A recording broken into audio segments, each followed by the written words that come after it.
Go. Is it happening? Are we going to see Angelo Dawkins and Montez Ford go their separate ways? Oh, we're about to talk about it and more. This is Wrestle Extra.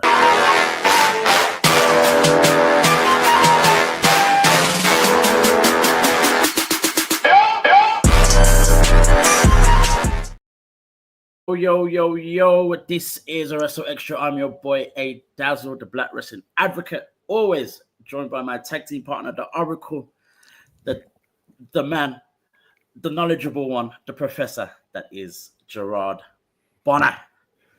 Let us get straight into this one. So we saw Clash in Paris on over the weekend. A crazy time in Paris, as always in France. The crowd is unchained, outrageous, loud, and everything it needs to be. But apart from talking about how great the crowd is, how good the show was in general, or even our thoughts just in general on the show, the biggest take for us is this complex relationship now with the Street Profits. To give a bit of a backstory, not on the Street Profits themselves, but just this little bit here. Of course, they came up against the Wyatt Six to try and reclaim back the Tag Team Championships. But on SmackDown, in a very, very different, I guess, spot backstage, Uncle Howdy was not Uncle Howdy, but he was Bo Dallas. No mask, no nothing, just straight Bo Dallas confronted the Street Profits and, obviously questioned their loyalty towards each other, their brotherhood, their partnership, and all the rest of it. It was funny that he said that you two are not brothers or a family when the Wyatt Six are. Tell me how that makes sense when the Street Profits have been together for almost 8 years and have never split up, but yet this new team have been together for like a year, if that. Anyway, so come the match in Paris. At the start of the match, we saw Angelo Dawkins and Montez Ford kind of almost, disagree on who was starting the match. I'll say this off the bat. I thought when that happened at the start of the match, I thought that was going to be almost like the Street Profits tricking the Wyatt Six. Thinking they're doing it to play games with them, and then we'll see them maybe win or do something that significantly shows that they're still a team and brothers and all the rest of it. But that didn't play out. But neither did it play out that there was a real disagreement between the two. There was nobody accidentally hit someone or a frustration between them after the match and all the rest of it. But yet, of course, because of that interaction at the start of the match, the internets have gone wild. And we're all talking about the Street Profits breaking up.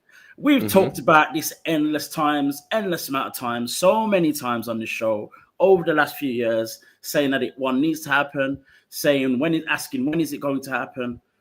But I want to approach this in a very different way. I want to look at both sides of the coin.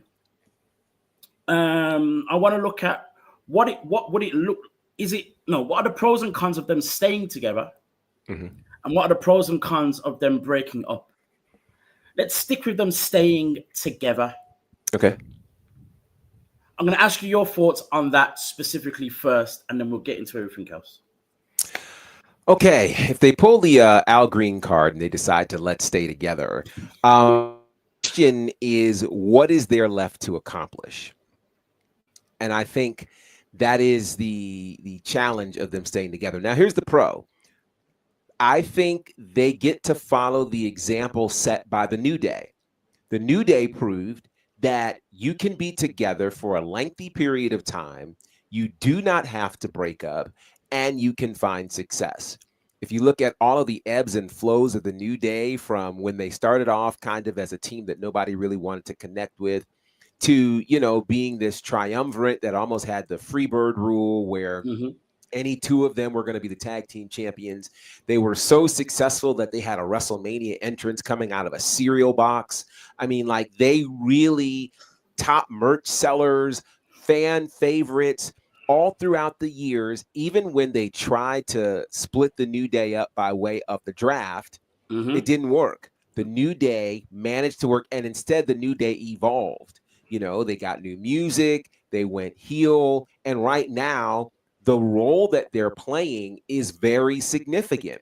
Yeah. So the Street Profits have the opportunity to follow that lead and stay together and be successful. The question that they have to figure out is, what other layers do they have? Where the New Day was successful, the New Day had the layer of being comedy, being serious, having a split where, you know, all of them had some degree of success in singles. Big E, world champion. Kofi Mania, main eventing WrestleMania. And then the King of the Ring for Xavier Woods. So is this a scenario where they can stay together, figure out what they want to do individually, and still be successful as a tag team? You know, now, here's what's different for them if they remain a tag team as opposed to the opportunities that were available to the New Day. We now live in a world where for the New Day, they were able to hit the reset button by going over to NXT, and they became the NXT Tag Team Champions. Now we have a scenario where the Street Profits could go to TNA. The Street Profits could go to AAA. They could do both of those scenarios, win titles there that they've never won, introduce themselves to new audiences, continue to build their skills, and really go down as one of the greatest tag teams of all time. Because where they don't necessarily have a comedic take to them, they do have an athletic take where they have gotten better and better and better over the years. Just go back to that amazing TLC match that happened right after WrestleMania. And it showed you that these guys are the ones, and they successfully defended their tag titles. So in terms of staying together, I think they could do it. They just have to decide, what else do we want to accomplish? And with the wrestling world expanding under this WWE umbrella, it now means they could go to TNA, they could go to AAA without leaving the umbrella of WWE and still be considered one of the greatest tag teams of all time, because they could do something that perhaps the Dudleys and the Hardys didn't do, which is win gold in AAA. That is very true, because, of course, when WWE had their thing with Evolve and NXT, they, of course, won the Evolve Tag Team Championships as well. That's right. That's right. They did that. In terms of what they have left to accomplish, I guess pursuing tag team reigns, records in terms of tag team reigns is a possibility. That's one thing they can pursue. But at the same time, they have won tag team championships everywhere, every promotion, every show that they've been on. Evolve, NXT, Raw, and SmackDown. And of course, the new World Tag Team Championships as well. In terms of them staying together, I think for me as well, the other pro is it's their bag. Yes. They already know what they're doing.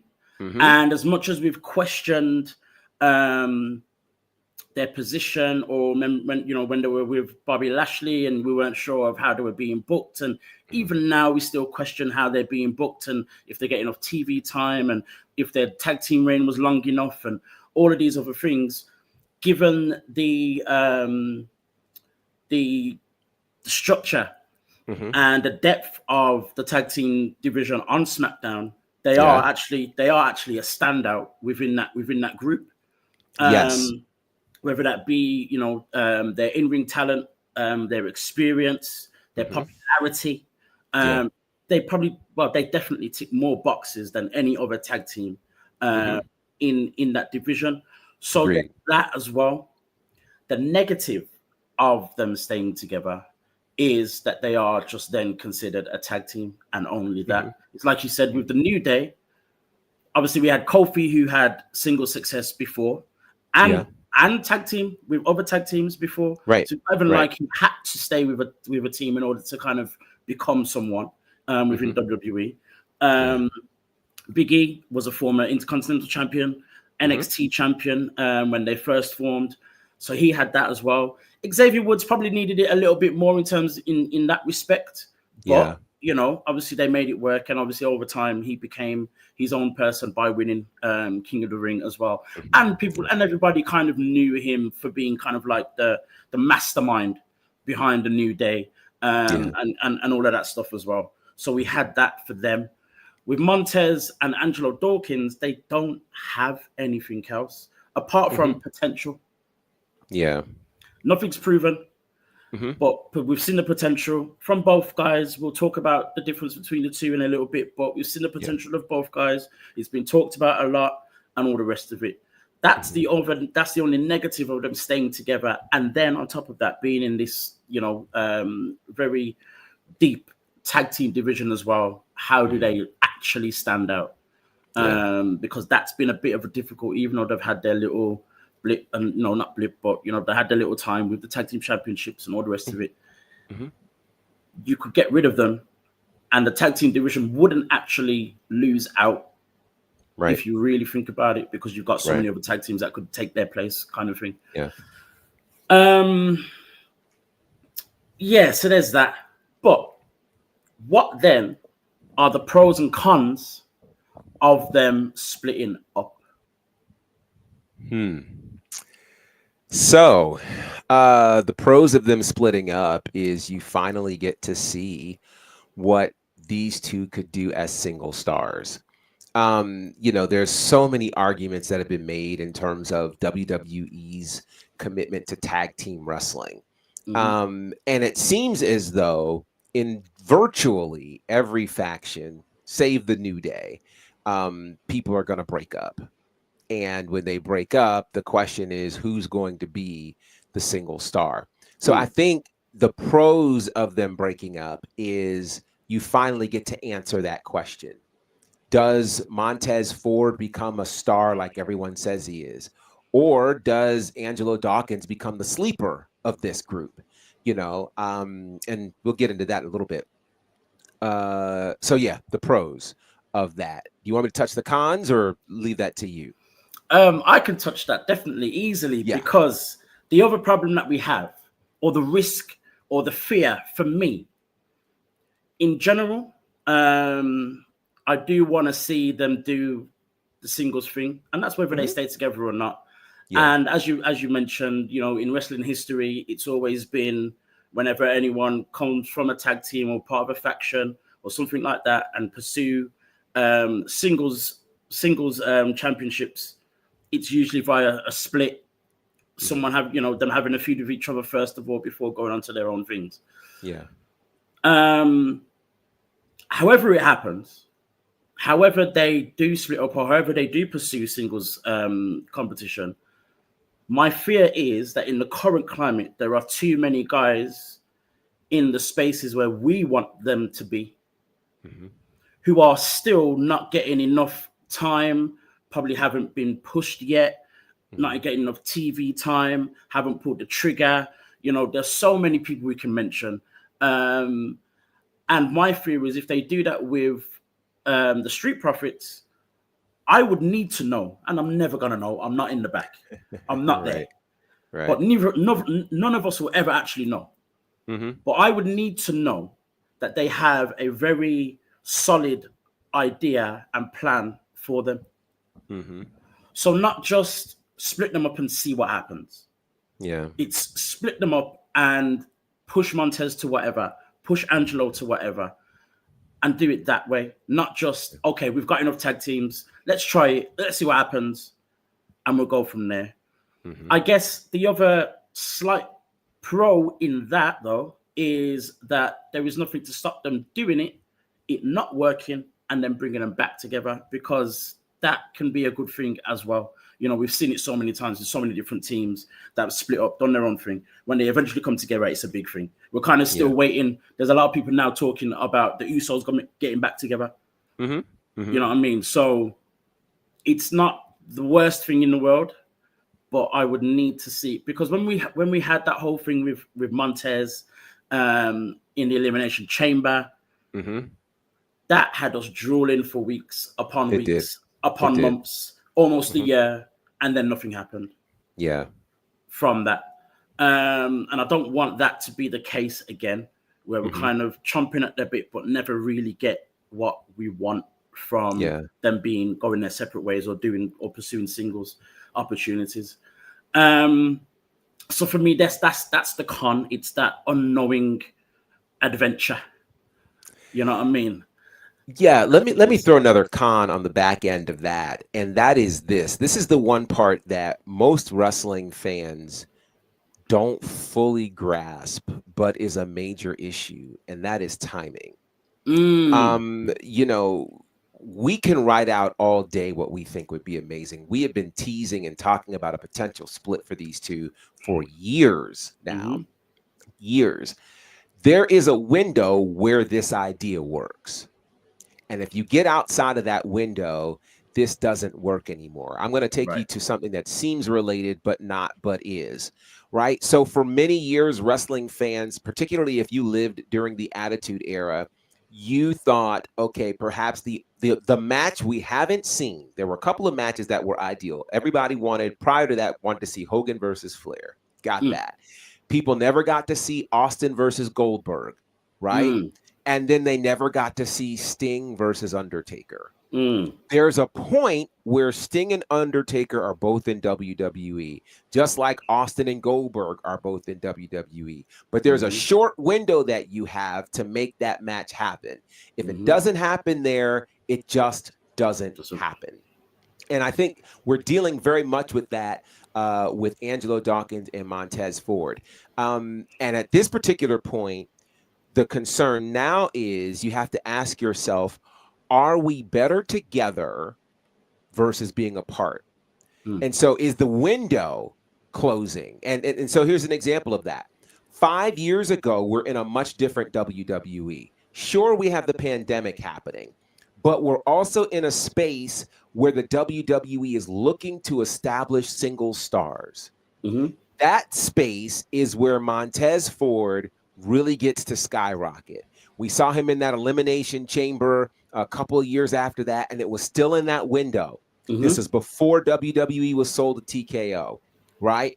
Once WWE gets sold, and now we've got this rise happening, and we've got the return of Cody Rhodes. We've got this incredible space for Roman Reigns. Seth Rollins is doing his thing. You know, then we've got CM Punk returning. We've got Jey Uso being risen up to the space. We've got now all of a sudden the cream of the crop is rising to the top. And we didn't get a chance to watch the build of a Montez Ford in that space. The build of a Montez Ford from, say, 2021 to 2025 puts him honestly, potentially in the spot that Jey Uso's in right now. Right. Very true. Trying to start that build now doesn't work the same. So that's where it would be a con. The con would be timing. I feel like the window is gone, not just because of what they could do as single stars, but the environment surrounding them. We're not, you know, for those who make the argument, we need more Black solo male stars. Okay, where are we going to put them? Right. And do you realize how good they're going to have to be to crack through to be able to get to the space where we can call them stars, where we can mention them on the same level of a Jey Uso? You know, they've got like LA Knight hovering around there right now, and we're not sure if we believe him. At least I'm not sure if I believe him, right? Many. But while that's happening, there is the rise of Braun Breaker. There's the rise of Bronson Reed from this weekend, right? So stars are still being built, all the while we're going, who's the next guy? So for Montez or for Angelo Dawkins to get caught up in that vortex could prove to be detrimental for both of their careers. And this is exactly how I feel about this whole thing in general at this point. So as much as I've been pulling for, you know, Montez to do his own thing, and then seeing Angelo getting so much better to where you feel a little bit, you know, safer that he can still do his own thing as well as a single star. It's like, yeah, but who loses out, or where do they fit them, or are they going to get lost in the mix and then eventually be forgotten about as single stars, or not get the push at the time we want it, or in the time we want it? We're talking, like you said, you mentioned LA Knight, Jey Uso, Sami Zayn. Like I find it a little weird that he's ended up winning the US Championship when for the last year or two he's been talking about going after the World Championship. Right. Why? And I get it though, because there's the World Championship is way too far away from him right now. Right. So there had to be something else for him to do, and it makes sense. And then and we want to talk about Carmelo Hayes again. It's a timing thing more than anything else. And I know you hear the argument all the time where it's wrestling, it's scripted, they can write whatever they want. It's not that simple.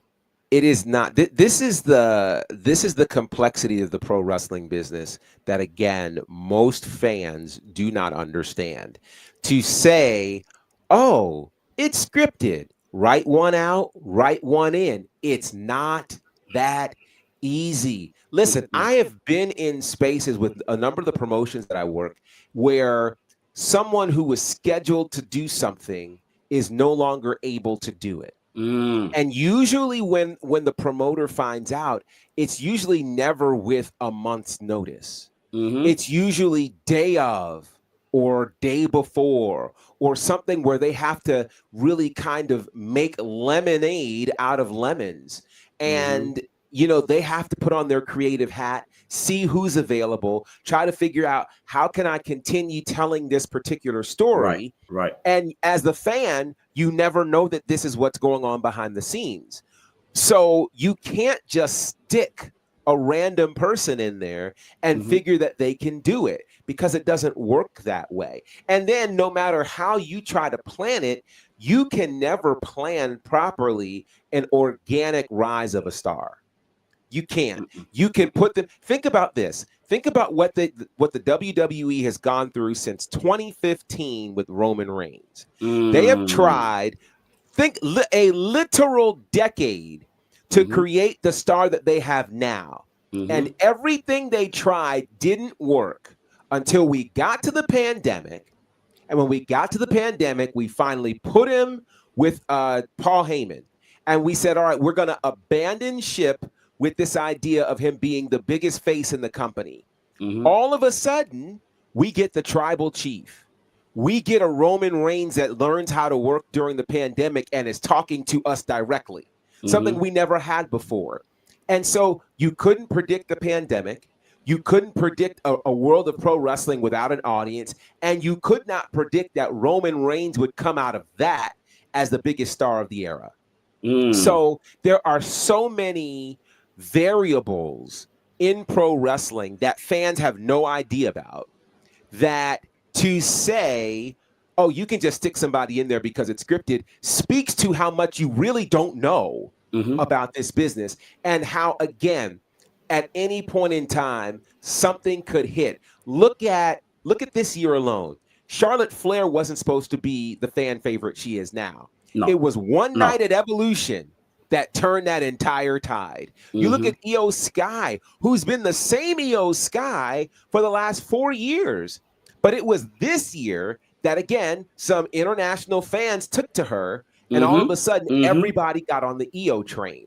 These are moments in time that you can't predict. Look at Dominic Mysterio, who just a few years ago, people were like, we don't want to see him on our TVs. He's horrible. Right? People forget Dominic has only been wrestling since 2020. This is a pandemic, baby. Literally. Right? And now he is one of the biggest stars in the company, where they used to boo him out of the building. They're cheering for him. They love him. They send him to AAA, and he's the biggest thing over there.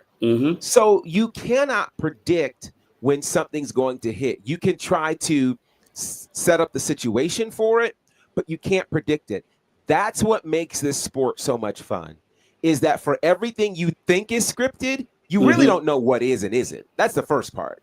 And secondly, you cannot control what's going to pop and when it's going to pop. So with that said, that's what makes this conversation even more challenging for Montez Ford or Angelo Dawkins, because if they split, is this the right time for it? Have we missed the window?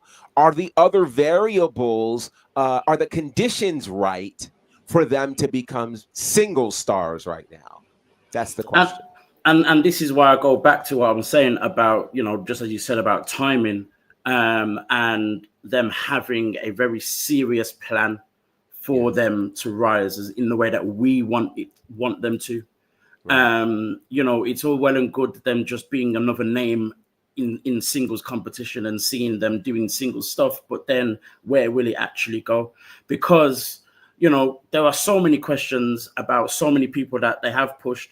Like what's happened to Gunther since he lost the Intercontinental Championship. Yes, he's become a 2-time world champion, but at the same time, we're not looking at him in the same way as we did when he was the Intercontinental champion at all.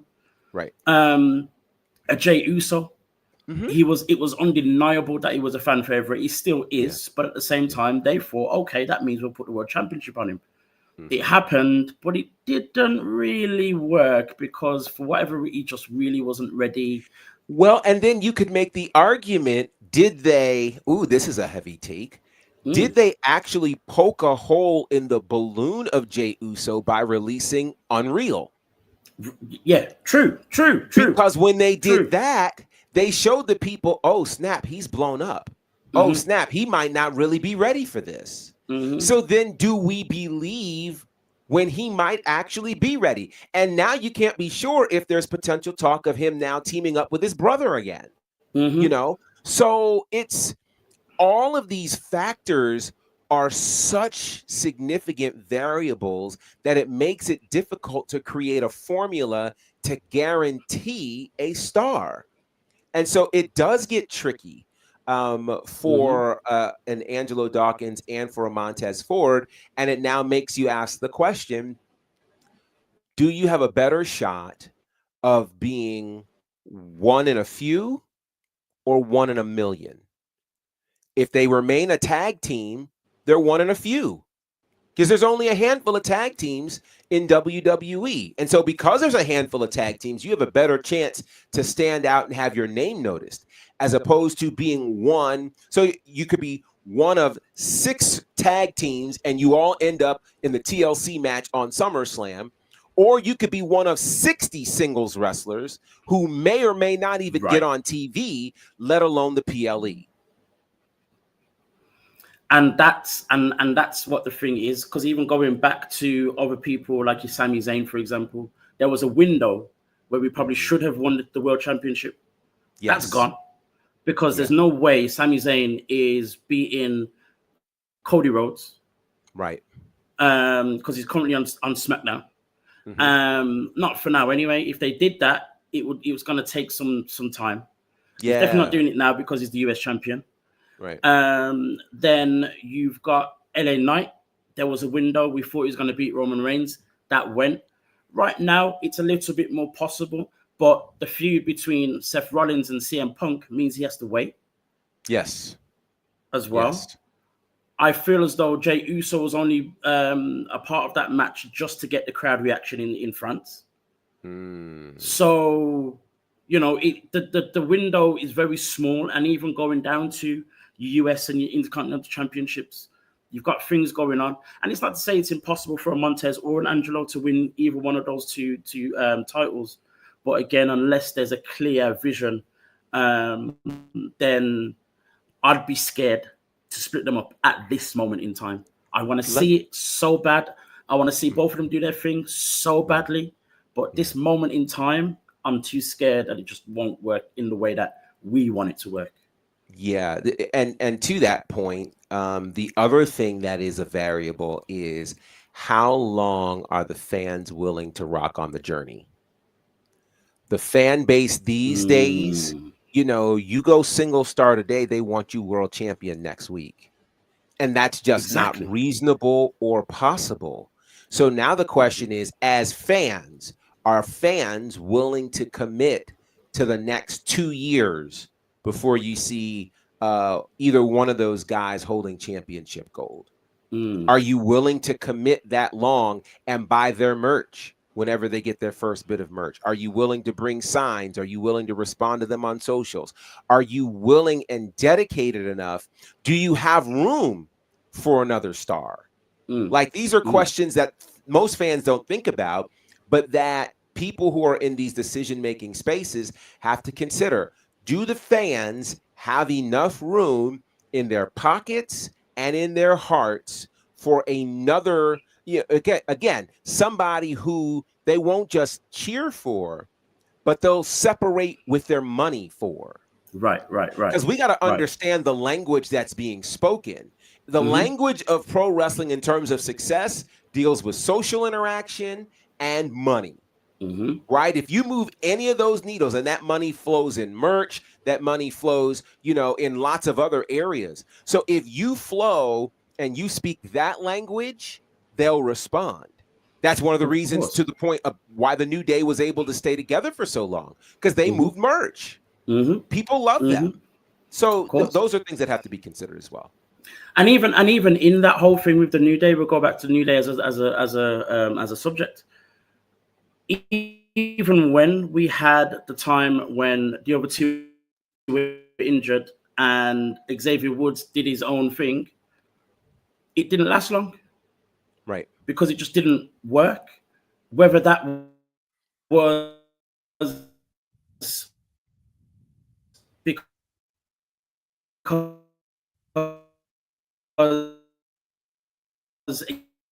Xavier wasn't moving money, or because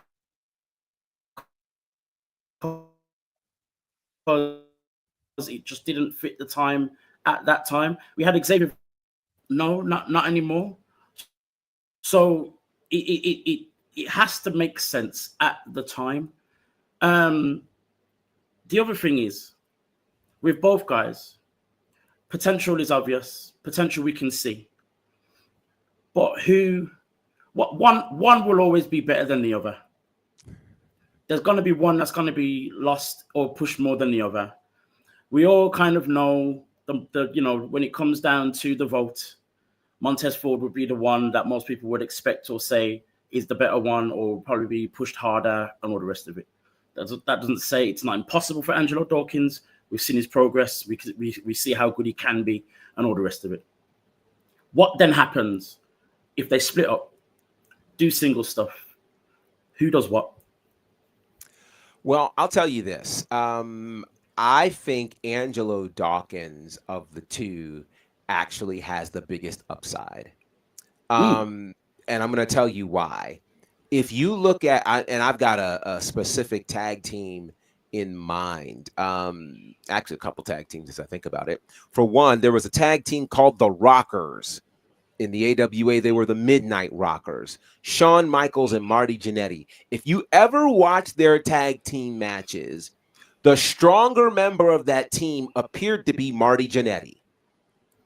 Shawn Michaels would get his butt kicked every time, a bloody mess. Marty Jannetty would come in, crush, do amazing things, and everybody was like, oh, Jannetty's the guy. And when they split, Jannetty did horrible, and Shawn Michaels became the guy. I even think about, like Arn Anderson and Tully Blanchard, the Brain Busters or the Horsemen, whatever you want to call them, in terms of single stars, both Arn and Tully on their own just hit a certain level, though Tully actually was the one that went a bit further than Arn. Tully had more main event opportunities than Arn. They tried to make Arn Anderson in the title picture one time. It was in the mid-90s, fighting Ric Flair. And Arn Anderson, by his own account, threw up before the main event match because he just couldn't stomach the idea of fighting Ric Flair. The reality of it is sometimes tag teams are better together because they showcase what they can do. Let's talk about the Hardys, right? Matt Hardy, Jeff Hardy. Many thought that Jeff was going to be the bigger single star because he appeared to be more charismatic. But who had more single success? It was Matt. I don't think anybody can argue that. From what Matt Hardy did in WWE as the cruiserweight champion, giving us V1, and those Mattitude facts and all of that stuff, or going to TNA, and people don't want to talk about this, but we don't get the movie match, the Hardy compound, delete. We don't get any of that without Matt Hardy. So Matt Hardy became the bigger single star, though inside the tag team, it was Jeff Hardy that you'd pick. So that's why, for me, Angelo Dawkins has a greater upside. Here's why. While everybody was talking about Montez Ford, he's a star, Angelo got quiet and started doing the work. He started changing his body. He started getting more athletic. He started, looking great in the gym, but also having better activity inside of the matches. He wasn't the one that needed to be saved anymore. He held his own against everybody, and so you look at that. That's a kind of hunger that a Montez Ford doesn't have. It kind of reminds me of, the person, if you're in high school and you get the one person who's the jock, and they're the sports star, or they look great, they don't seemingly have to do anything. It's the person that seems to have average looks that says, okay, my ticket to college is not my looks. My ticket to college is not my athletics. It's my studies. So I'm going to grind. I'm going to get these grades. I'm going to get on the honor roll. They're the ones that get the scholarship academically. They go on to become the CEO, and if something happens to the athlete and they break their leg or whatever, they're in trouble. Right? So I just look at it from this perspective that Angelo Dawkins has the most to gain from becoming a solo star because nobody sees him as a solo star. So he's hungrier. He'll want it more. He'll put in the work. And so while Montez, and if you look at what happens with Montez Ford right now, he's lost some of his luster. He's not the same Montez that he used to be. He has pockets of greatness. He did a post on the socials a couple of weeks ago where he's looking in the mirror and there's pockets of greatness, flashes of greatness, but then there's no follow-up with that. We're seeing constant improvement from Angelo Dawkins. So here's some trouble for you. Angelo Dawkins doesn't have to compete with a spouse in the same company. Okay? Montez Ford is going to have to live with the fact that Bianca Belair is going to forever be a bigger star than him. Can he handle that? Angelo Dawkins doesn't have that worry. Dawkins gets to be the star of the show in his own family. So he can be the star. He's not competing with his wife at work. He can come home and, baby, I'm home. Oh, wow, you did so great. Bianca almost has to, you saw it on the shows with Montez and Bianca. Bianca had to kind of dumb down her star to say, baby, I know you can do it. Baby, I believe in you. So that plays a role. So for all of those reasons, I think Angelo Dawkins is the bigger pickup and can be the bigger star.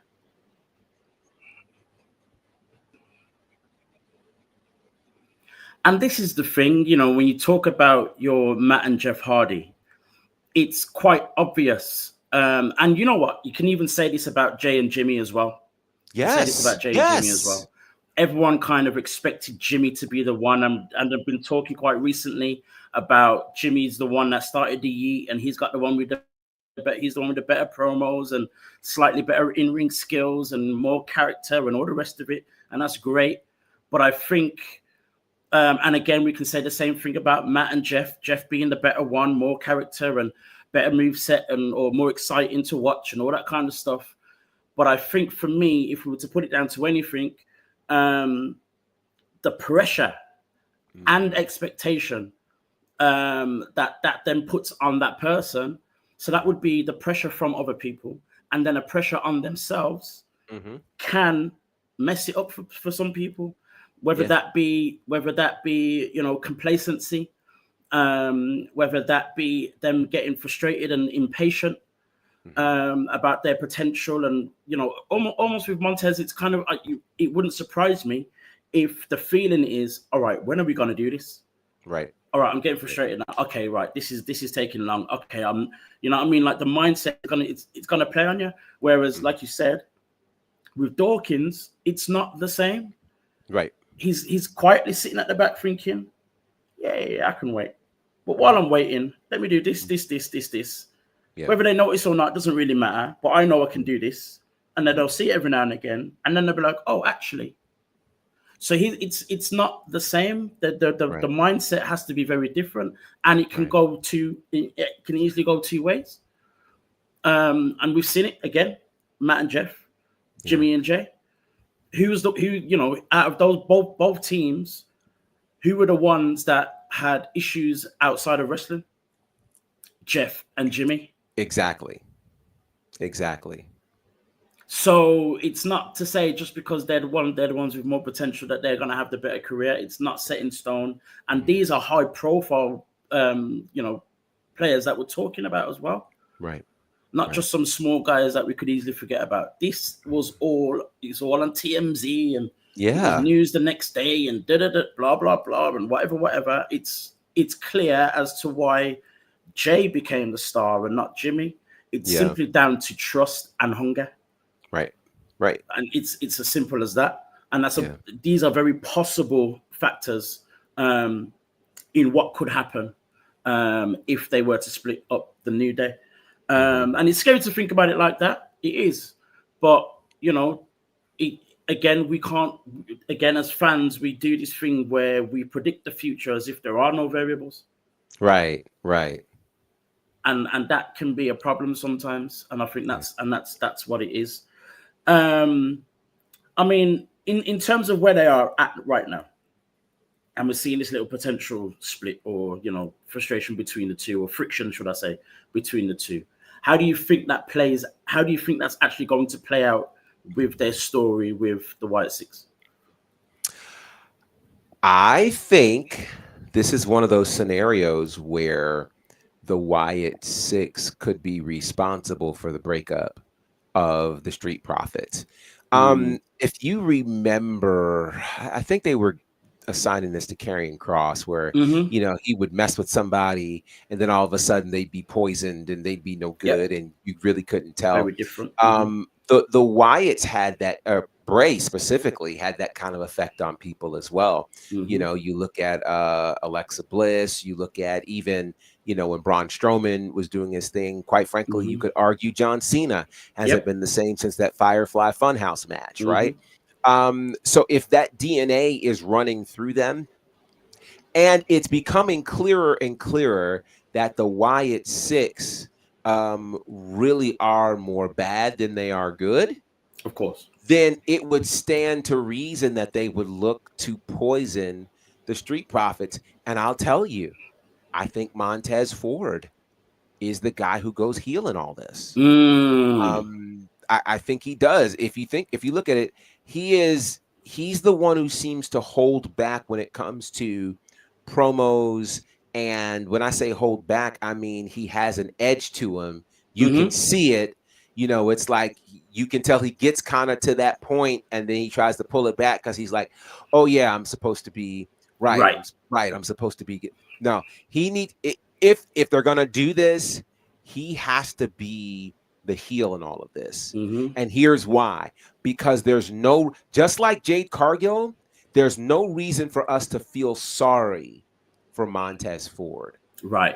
He looks great. Right. He's wildly athletic. Right. He landed the hot wife. Like he's got all of the things that a person wants in everyday life. You don't feel sorry for that guy. You might feel sorry for an Angelo Dawkins who had been overlooked the whole time. An Angelo Dawkins who spent more time in NXT than Montez Ford did. An Angelo Dawkins who had to put in the work on his own to be able to come into this place where he could be viewed seriously. That is more of the average guy than a Montez Ford is. Montez Ford is too clean cut. He's too manicured. He is too perfect.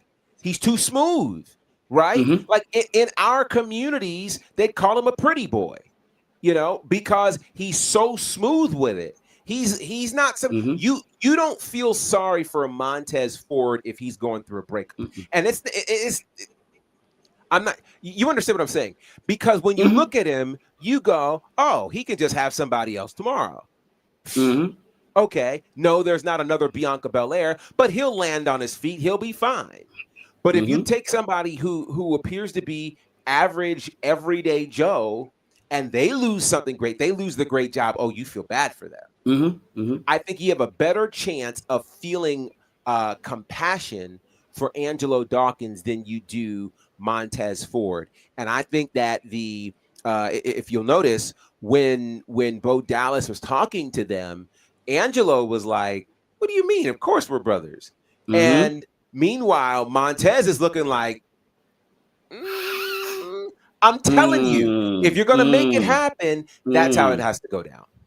And if you notice as well, it was actually Montez that started that little interaction before the start of the match, not Sure Angelo. was. Sure was. It might have been Angelo that put his hand in front, but it was Right. Montez that said, I'm going in first." Yep. And it's ironic because usually Angelo starts the matches first. Right. Right. So therein lies your It's friction. it's Mhm. it's important to watch out for those little details. I'm telling you, it's Yeah, important. it is. I do see it playing out to eventually being a split. But I do have my reservations and the fears of that happening. But again, as I said, if there's a clear direction, then I'm good. But we'll never know until it actually happens. No. Even when it happens, we won't even know until it plays out, and we'll have to wait Right. and be patient about that. Right. Again, to your point as well about how they go. If they were to do it, Montez would have to be the heel, the Yeah. cocky, the I can do this without you. You've been holding me back type of type of scenario. But then on top of that, it goes back to what you're saying about Angelo being in a better position. Yeah. What do people love? The underdog. The underdog. Exactly. Exactly. So that could easily play out that way for sure. Um, to move the conversation along, we'll move away from the prophets and talk about a saint. I love the way that just come to my head literally there and I love it. That was great. That's great. Ricky Saints, of course, is the man I'm talking about. We spoke about this last week. Ricky Saints, potentially becoming the number one contender for the NXT Championship. Of course, we saw last week. He did actually face Josh Briggs, as I predicted should happen. Won that match and is now set to face Oba Femi in a few weeks at No Mercy? Yes. No mercy. No Yes. Mercy. Yep, Yes. No Mercy. I believe at the end of September in a few weeks. We talked about the possibilities and the potentials and our view on Saints being in this position. Has it changed for you at all since what you saw play out last week on NXT? I think the only way that Ricky Saints becomes the NXT champion is for him to have a very unique ace in the hole. Like he's going to need to be partnered with somebody that we don't know about. He's going to need, either some manager or some faction that he's establishing because if we're honest, Ricky Saints with the chip on his shoulder is much, much, much more dangerous and much more believable than this nice Ricky Saints that we're getting. Right. Because again, he's got an edge to him and he's having a hard time maintaining that edge. His eyes tell the story. His body language tells the story. And the way he stepped to Javon Evans, and tried to make it respectful at the end. But the things that he's saying to Oba, what's confusing is we still don't know what side of the fence Oba is on. Is he bad? Is he good? He's just dominant right now. So dominance looks like that no matter who your opponent is. So Ricky could get away very much with being the bad guy in this space. And I think he has to become the bad guy to win the championship. But I don't think he needs to do that until the match itself. Do it at the end of the match, and that causes you to win the championship. And then, the whole thing gets revealed that way. But that, to me, is the only way that he beats Oba Femi, because Oba Femi is just too dominant right now. I think given the time that we have until the match, if anything like that was to play out, I think it would happen before. Not to say that it can't. It's just a little bit harder to keep the interest going without there being some kind of change and whatnot in someone's attitude before it actually happens in the match. I mean, we could allude to it, we could tease maybe, and then it happens in the match. But I think it's definitely something we'd have to see happen. I think even just naturally, Ricky is the heel. If there was, if you had to choose a heel and face, Ricky's the heel already based on Oba's popularity, Oba's dominance, Oba's frame, look, everything.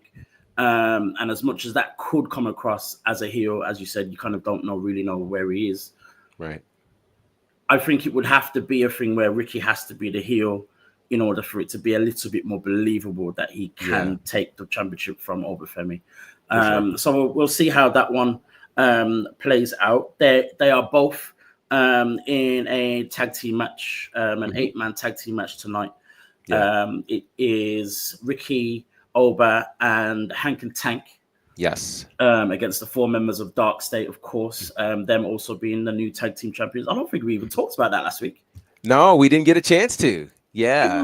Imagine. Let's talk about it. Let's talk about it. What does this look like? You've got Dion Lennox, Osiris Griffin from Dark State as the new NXT Tag Team Champions. Of course, Tag Team Champions since Heatwave, beating Hank and Tank. Yeah. What statement does that make for Dark State? It makes a fantastic statement. I think Dark State, and I'm trying to remember their names. You'll help me, hopefully. Remember, during the pandemic, there was supposed to be this rogue group that came in and started destroying everything, and we didn't know who they were. We found out that Meek Chin at some point was a part of them, and Dijak was a part Ali. of Mustafa Ali, right? Like this group, they were supposed to be a thing, but they never could quite land it properly. I think Dark State is the way it was supposed to happen. Right. These young upstarts who decide, you know what, much like the Shield, we're going to take matters into our own hands. And we are better together. All 4 of them on their own were somewhat floundering. You had Cutler James, who was, just on LFG and had spent a lot of time on Level Up and things like that. Same for Dion Lennox, who had just started to crack into NXT, but he's wearing glasses, he's reading books, he's just that kind of, lily white, great All-American, that type of thing. Saquon Sugars had been out with injury, so we never really got to see him go to work, nor had we really seen the incredible nature of Osiris Griffin. So they all go, you know what? Let's come together. Let's be a thing. And they got wins over major names. They've beaten Trick Williams, and they've beaten Javon Evans, and they've, gotten wins. Moose, right? They've beaten all of these guys. They've gone to TNA and done things. So seeing them win the tag titles felt really good because it said this concept is working and we're building stars. And now they are guys, they already had to be feared because they were already going after the top of the card. But now they're the tag team champions. Now everybody's got to come after them. And God forbid they decide to use the Freebird rule where any 2 of them can be champions. That's going to be a major, massive problem. And I love it for a tag team division that is young.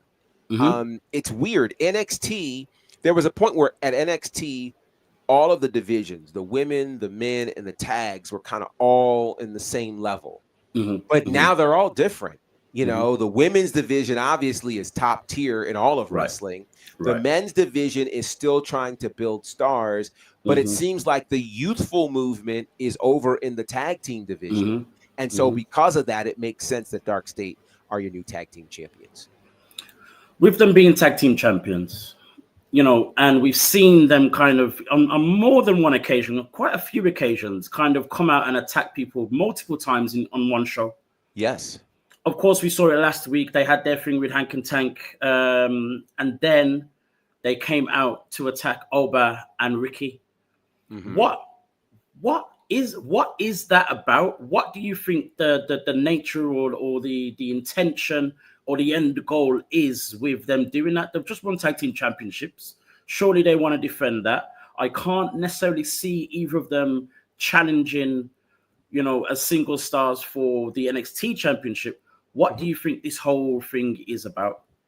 I think it is about dominance. And for them, dominance and control isn't always surrounding championships. It's about building fear for people. So the idea that you don't know when these guys are going to strike, you don't know who their primary targets are.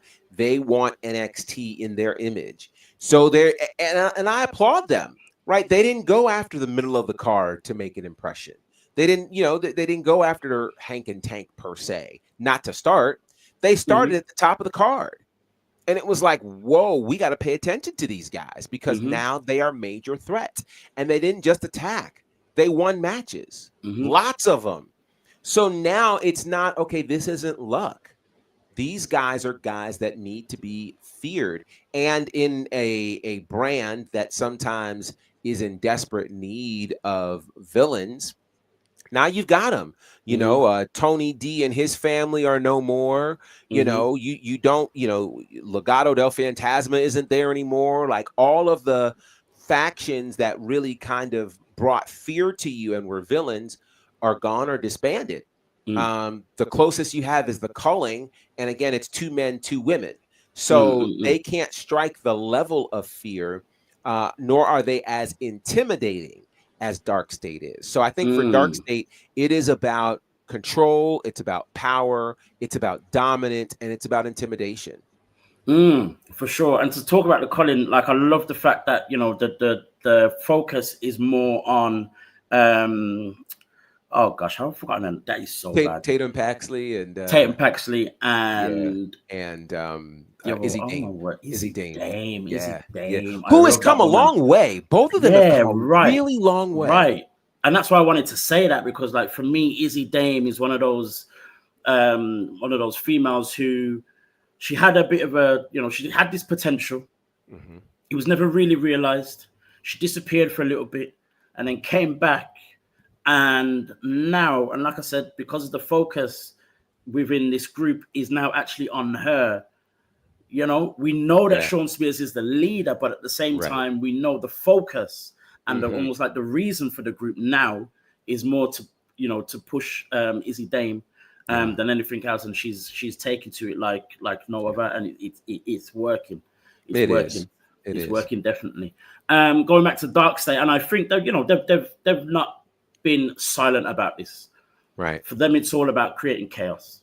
Yes. And like you said about the previous team, was it Revolution or Rebellion or something?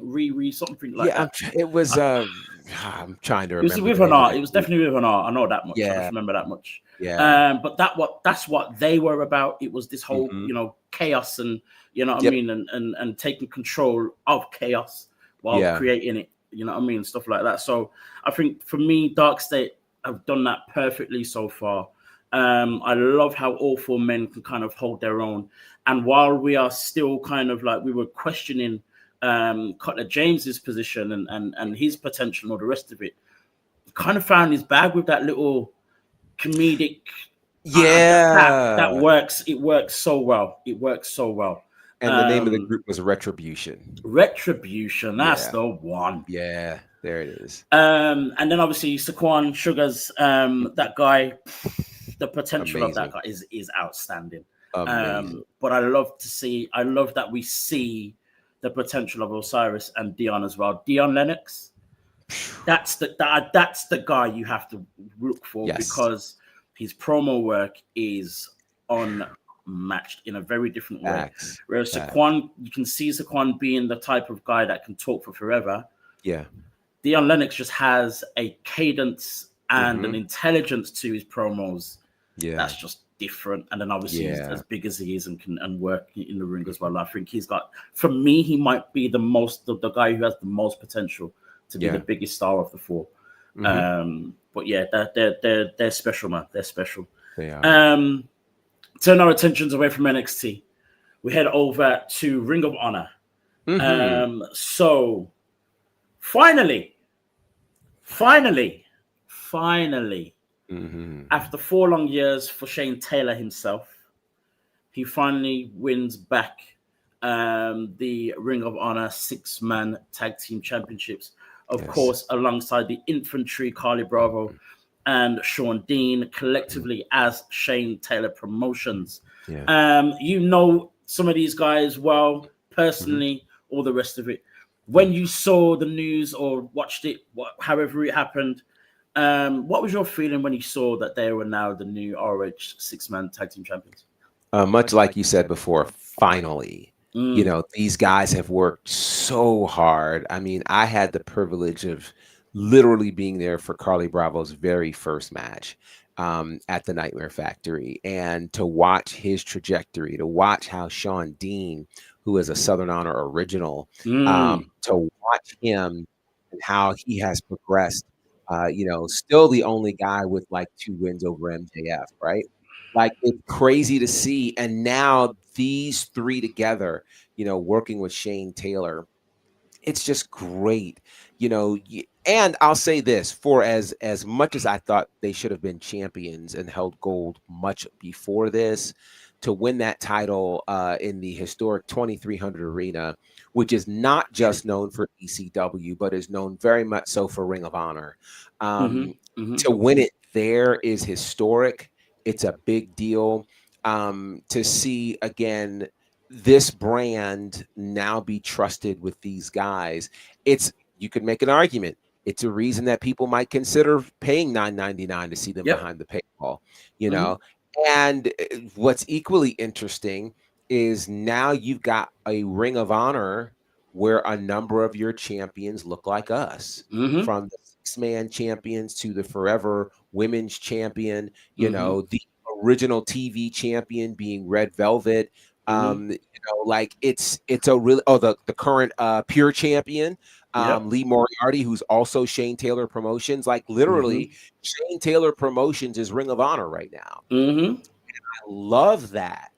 I love that. So huge congratulations to my guys, Carly Bravo, Sean Dean, Shane Taylor, the Infantry. I mean, this even works wonders for Trisha Dora, who is starting to become the Trisha Dora that we've always known and loved. And now she's in the pure tournament on the women's side. There are just some great, great things that are happening for them. But 2 guys that are so worthy, 3 guys, really, if you add Shane Taylor in, and you look at how Shane Taylor has been a mentor for young talent. I mean, you don't really have the Gates of Agony doing what they're doing now without Shane Taylor. Shout out to Shane Taylor, shout out to Carly Bravo, shout out to Sean Dean. Long may their championship run live. Because it didn't make sense to me that Dustin Rhodes had like 3 championships at one point. Like, what are we doing? So we get to spread the wealth a bit and give this deserving trio an opportunity to really kind of pump some more life into the Ring of Honor 6-man championships. For sure, man. It was a much needed change. Much needed change for that title itself, and everything surrounding it, and as well as, you know, for them as performers as well. It's mad. You mentioned, of course, you know, they're 6-man champions, and then Lee Moriarty is a pure champion. It's giving Judgment Day. Yeah. And I'm okay with it. Of course. Of course. Ring of Honor really needs that. Yeah. Oh, for sure. Really do. Yeah. For sure. And you know, I saw a clip of someone talking about how much better Bandido is as a Ring of Honor champion than the previous Chris Jericho, Claudio, you know, Mark Briscoe at the time as well. Much better champion than they are, because he kind of embodies the Ring of Honor thing a little bit more. Not to say that Mark Briscoe doesn't, because obviously we know Mark Briscoe is Ring of Honor through and through. We know that. But with the way they presented it was very different. You know, Bandido's had some fantastic matches as well. Huge. I'm kind of maybe seeing the potential in us getting the Ring of Honor that we've wanted to see for a while. Yes. Do you think that's a possibility? I do. If we remember, Bandito was one of the last world champions of the He original was. Ring of Honor. He was. And so when you look at that, you look at Shane Taylor, who was a Ring of Honor original. We are now getting to the space where we're going back to what worked for Ring of Honor, which was Mm-hmm. to have these guys in as champions who could really put in work, as Mm. opposed to the AEW guys. And nothing against the AEW guys, but Mm-hmm. AEW and Ring of Honor are two very different brands in terms of what we expect from Mm-hmm. them to present in terms of pro wrestling. So I love this. And it's funny, you mentioned Mark Briscoe. There's another case of a tag team where, I think some might have thought Mark Briscoe was going to be the guy. Jay Mm-hmm. really was the guy. Yep. And the Yep. unfortunate part is that even in Jay's passing, Mark Briscoe still hasn't eclipsed No. what his brother was No. able to do. So again, it's proof that these tag teams don't always give you the guy and that type of thing. And the Mm-hmm. fact that Bandito is considered to be already one of the best Ring of Honor world champions in this new era, when you had the sentimental favorite of Mark Briscoe Yep. still not being enough as that world champion. It says volumes. Yeah, for sure, for sure. And with Shane Taylor Promotions in this space now, Hmm. it's we only see the Ring of Honor World Champion on AEW, and that kind of blurring the lines, and us not necessarily being too happy with how they're booked and all Hmm. these kinds of things. I'm hoping that with Shane Taylor Promotions holding a 6-man, that the focus on will be more on Ring of Honor, and hopefully that will Yeah. get more eyes on Ring of Honor.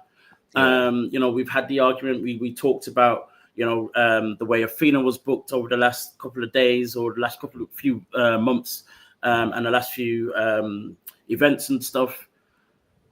She is 3 days away Hmm. from hitting 1,000 days Hmm. as the Ring of Honor Women's Champion. I'm hoping that once we hit that 1,000, that the sky is now the limit and the chains will be broken for her to Yeah. just go and do whatever she needs to do in AEW in order to then even further her potential, not even potential, star power in AEW. It is a shame, and I think I said this last time we spoke about this. It is a shame that the match with Tony Storm came before the 1,000 days, Sure. because I think if Sure. it came after the 1,000 days, we're seeing a total change.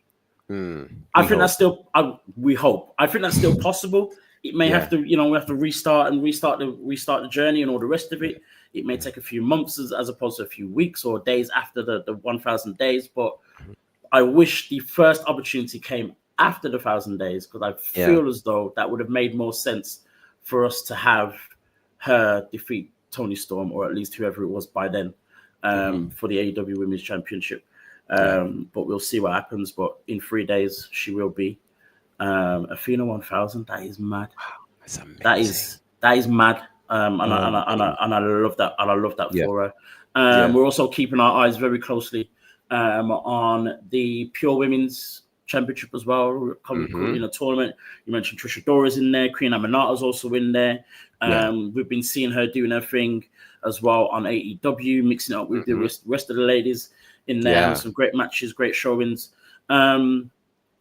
We've seen a lot with Aminata, of course, Hmm. in here, there, and everywhere, but never really pushing for her to be a champion or to really push her out there. There's been a lot of potential. There's been a lot of flashes of greatness, but I'm hoping. For me, it makes there's a strong case for either Aminata or Adora Hmm. to win that Pure Championship. Yeah. Aminata because of all the things I just said, and Adora because she embodies the whole Pure Championship as well. Yeah. She does. And then on top of that, add that to the Judgment Day Promotions. I mean Shane Taylor Promotions. Um, and Yeah. Yeah. we'll see that as well, which would be a phenomenal visual, Yeah. It to would see be. them all holding gold. Um, Speaking of Shane Taylor being a mentor, rising people up. You said, the Gates of Agony wouldn't be who they are, or, at least Khan very specifically. Yeah. Probably wouldn't be where he is if it weren't for his time with Shane Taylor Promotions. Of course, he is the Pan-African World Diaspora champion as well, and will be featured at Arshay 11. Yes. Speak to me about his match, and of course the rest of the card for Arshay 11, which happens this week. For sure. So Arshay 11 goes down this Saturday in Charlotte. And you mentioned the Pan-African World Diaspora Championship match. Khan will take on Isaiah Broner.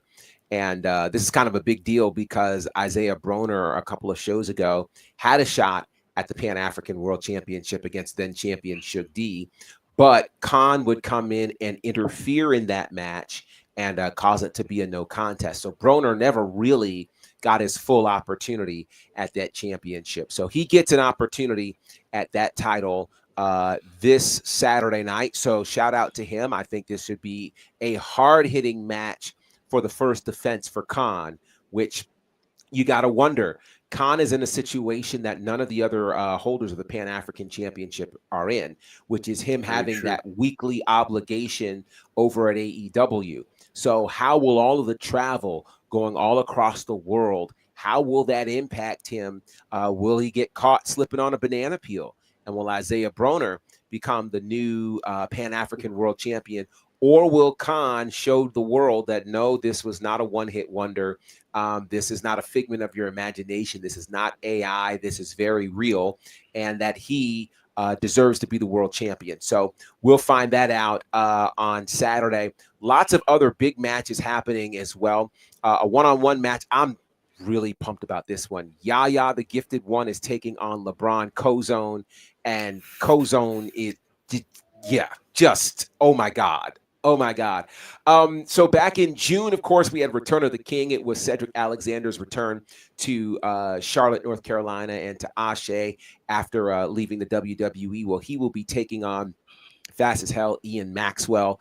It's interesting because Cedric Alexander believes that basically he left North Carolina in 2016 to visit the national stage, and the folks in North Carolina, in his mind, have not stepped it up. So he really has challenged them, and one by one, they are coming to try to prove themselves to him, and that's what is going to happen there with Ian Maxwell. So that should be a great one. Darius Lockhart will be taking on frontman John C. These two have been kind of going at it for months now. They had quite the encounter at our last show, so it's going to be exciting to see that match. Tag team action, The Audacity takes on Ugly Gang, and I'm actually pretty pumped for this one. The Audacity is a very special team. Saeed Al-Sabah and Treehouse Lee, they're so unique. Love them. Oh my gosh, they're amazing. So it's going to be great to see that. Of course, we've got a major main event match. Before I get to the main event, what's so interesting is we were supposed to see the Arshay Wrestling Men's Championship on the line. Darius Carter was supposed to defend against Billy Dixon. Yep. But Darius Carter, he pulled a fast one on a lot of us. He got very upset about the way that the contract signing went at our last show, Arshay 10. And so he has pulled out of the show. He's pulled out of this show. He's decided to say, nope, I'm not coming. Since you guys did that to me, I'm going to do this to you. And I'm not going to defend the title until October. So I don't even know what we do about that. I don't know if there's something that we can do in terms of injunctions or whatever. But that'll be the case. So it'll be interesting to see. In the meantime, though, the main event is a fatal four-way as the finals for the Arshay Wrestling Women's Championship. We crown our first champion, and this is going to be something special. So in the main event, you have Savannah Evans, the Cannibal. You got the powerhouse Charity King. You got Karen Bam Bam Renee, and that fourth slot is wide open, and it will be filled by the winner of the match between Maya World and Aaliyah James. Talk about a huge opportunity for both of these women. Aaliyah James, of course, has appeared at Ashe last year. And so now a huge opportunity for her. Meanwhile, Maya World, it's her Ashe debut. But boy, she's been all around the wrestling world, of course, trained by the forever Ring of Honor Women's Champion, Athena. Maya has been everywhere in the wrestling world. And what a huge opportunity for one of them to jump into that fourth slot, be in the main event of this huge show. And one of those 4 or now 5 women will leave Charlotte, North Carolina as the inaugural Ashe Wrestling Women's Champion. So history will be made one way or another this Saturday at Ashe Wrestling. Tickets are available, of course, at AsheWrestling.com. And I believe you'll be able to check out the stream at AsheWrestling.com as well. So make sure you are getting locked into that. So many great things happening with this brand. And believe it or not, by the time we get to December, we will celebrate our 2-year anniversary. What will the world look like at that point? Who will be champions in both divisions? All of that is still to come. But yeah, a big night coming this Saturday as we crown the inaugural Ashe Wrestling Women's Champion. Oh gosh, I mean it's exciting, the whole card, but you know, we talked about this last week or a couple of weeks ago with the women's match as well, with the Fatal 4-Way. But you know, we've got that exciting match between Aaliyah James and Maya World. Before we even get to the Fatal 4-Way, it's that part's crazy to me. That part is nuts. That part's crazy to me. You know, I'll see it with the two of them. You've got Maya World, whose trajectory is just going crazy. From her debut till now, she's won many matches, a few, you know, a number of championships as well, and no small championships we're talking as well. You know, I think the Road Women's Tag Team Championship was one of them. It was the inaugural first ever. First ever as well. So she's got this whole thing of, you know, continuing her trajectory, whereas Aaliyah James now, for me, has been on kind of almost like this retribution tour to where, you know what I mean, she was in, you know, she was the one everyone was talking about when she was young, when she started out in the UK. Eventually appeared on NXT UK again with bags of potential. When NXT UK kind of, you know, disappeared, and we thought that she was going to be one that would turn up on NXT. That didn't happen. She, you know, went away from wrestling for, I think it was a couple of years. And about a year ago, you know, kind of came back, and she's been touring the US for quite a bit. Came back to the UK a couple of times, well, a number of times as well recently. And I think she's still on this kind of like this retribution tour to where she, you know, she's getting herself back up there. So both of them have 2 different stories and 2 different reasons why they need to end up in this in the final in this Fatal 4-Way match. So that alone has me excited. I mean, you could have that match, and have the Fatal 4-Way in the next event. I'd still be excited for that match. Exactly. It's crazy. It's crazy. But yeah, it's going to be great to see the first ever Ashe Women's Champion crowned on Saturday. That's going to be mad. And I'm going to say this. I'm going to put it in a post. There were so many new champions in the last like couple of weeks, or just in the month of August. Shout out to Rio, my purple-haired powerhouse friend from the UK, of course, who became the first ever 4th rope women's champion, and just 2 days later became the first ever woman to win the Insane Championship Wrestling World Heavyweight Championship. Wow. Scotland, which is a championship formerly held by Drew McIntyre. Incredible. That's mad. That's mad. But I will be putting up a post of all so many different new champions, including, of course, Shane Taylor Promotions, Dark State, and so many others to mention. But guys, on that championship note, thanks for watching us. You are watching WrstlXtra on the I was going to say the WrestleMania UK Wrestling. Old habits die hard, huh? Old habits. That's hilarious. You're watching WrstlXtra on the Black Wrestling Alliance YouTube channel. You can catch us, of course, here every single Tuesday live, 6 p.m. UK time, 1 p.m. Eastern, wherever else you are. Work it out for yourselves. And if you don't want to do that, you can catch us whenever you want, of course, on demand on YouTube. Tell us exactly where they can find you, Gerard. For sure, you can find me at Bonnerfied across all of the social spaces. Of course, this Saturday, I will be with Ashe Wrestling in Charlotte. So you can check me out there at AsheWrestling.com, or certainly come see us. It's going to be a lot of fun. The following week, I will be with Southern Honor Wrestling for their final show in the Action Building before that building is torn down. There's a whole story behind that. So we'll talk about that. I also know some Nightmare Factory stuff is coming up in the month of September as well. So just a very, very busy month for pro wrestling. I'm very, very excited about that. Some other fun things are happening with me as well. So definitely check it all out at Bonnerfied. And then, of course, you can go if you want to get some merch as well, prowrestlingtees.com/Bonnerfied. I've got a couple shirts there you can check out. Amazing stuff. And of course, you can find me on the Black Wrestling Alliance Instagram page. All things Black Wrestling. As I said, new posts for new champions and all sorts of other stuff, news and everything else in between. Guys, thank you for joining us, and we will see you next time.